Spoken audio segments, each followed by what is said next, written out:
हजुरलाई नमस्कार। आज चाहिँ हाम्रो यहाँ रघुबहादुर कोटेको लागि भनेर कोरियाबाट सहयोग पठाउनु भएको छ। रोयल नेपाल क्रिकेट टिमका टिम क्याप्टेन श्री कौशल अरालजी उहाँको कप्तानीमा चाहिँ सहयोग पठाउनु भएको छ। उहाँहरूले धेरै धेरै धन्यवाद र साथै उहाँहरूका उही टिममा रहनु भएका सदस्यहरूबाट पनि सहयोग आएको छ। सहयोगको रकम चाहिँ म जानकारी गराउँछु। कौशल अराल सर चाहिँ क्याप्टेन, उहाँले चाहिँ 2000 सहयोग गर्नुभएको छ। हेमन्त सर 2000, अनि गणेश सर 2000, शिशिर सर 2000, विनोद सर 8000, उहाँले चाहिँ थप पहिला चाहिँ 3000 पछि चाहिँ फेरि 5000 थप्नु भएको रहेछ। अनि Akash sir 2000, Narayan sir 2000, Nishan sir 2000, Bhuwan sir 2000, Dhuwa sir 2000, Rajesh sir 2000, Ramesh sir 3000, Dambar sir 3000, अनि अमृत सर 2000 र साथै हाम्रै गाउँको केशव नेपाली दाई, उहाँको नेतृत्वमा सायद रकमहरू उठेको छ। उहाँले पनि 5000 सहयोग गर्नुभएको छ। र साथै हाम्रो चाहिँ क्याप्टेन कौशल अराल सर चाहिँ हाम्रो हसियादेखि हुनुहुँदो रहेछ, हामीलाई सिकाइले हुनुहुँदो रहेछ। उहाँले पनि अब आफ्नै एरियाको सहयोग गर्नुभएको छ। त्यसको लागि धेरै धेरै धन्यवाद भन्न चाहन्छु। र यो रकम चाहिँ मैले उहाँहरूलाई हस्तान्तरण गर्छु है।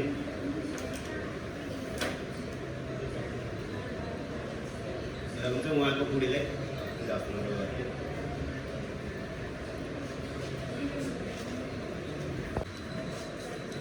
यो हाम्रो विपन्न परिवारको बहादुर गोटे भाइ बिरामी परेर एक्सिडेन्ट परेर अहिले लुम्बिनी प्रादेशिक अस्पतालमा उपचार गर्न आइरहेको अवस्थामा हाम्रो सहयोगी हातहरू, गाउँबाट गर्ने सहयोगीहरू साथै सुनिल भाइले प्रयास गरेर सुनिल भाइ मार्फत सहयोग गर्ने सम्पूर्ण सहयोगदाताहरूलाई म बगनसकाली गाउँपालिका नम्बर 6 को वडा अध्यक्षको नाताले हार्दिक आभार व्यक्त गर्न चाहन्छु।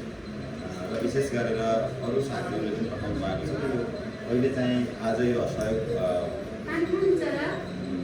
सहयोग गर्नको निमित्त विदेशमा बसेर पनि गाउँले अप्ठ्यारो परेको दाजुभाइलाई सहयोग गर्नको निमित्त केशव प्रगाल अनि केशव भाइलाई चाहिँ धेरै धेरै धन्यवाद व्यक्त गर्न चाहन्छु। सबै सहयोगीहरूलाई धन्यवाद भन्दै अहिले भाइले धेरै स्वास्थ्य सुधार भएको छ र आगामी दिनहरूमा यस्ता विपन्न परिवारहरूलाई अप्ठ्याराहरूमा यहाँहरूको सहयोग साथ रहनेछ भन्ने विश्वासका साथ हाम्रो सुनिल भाइलाई विशेष धन्यवाद। यस्तै सामाजिक कार्यमा अगाडि बढ्नको लागि अझै पनि चाँगो बढोस्, उत्साह बढोस् र सबै विभिन्नहरूमा अझै सहयोगका निम्ति नेतृत्वदायी भूमिका खेल्नको लागि हामीले आफूले गर्नुपर्ने ठाउँमा सहयोग अवश्य गर्नेछौँ भनेर सम्पूर्ण सहयोगदातालाई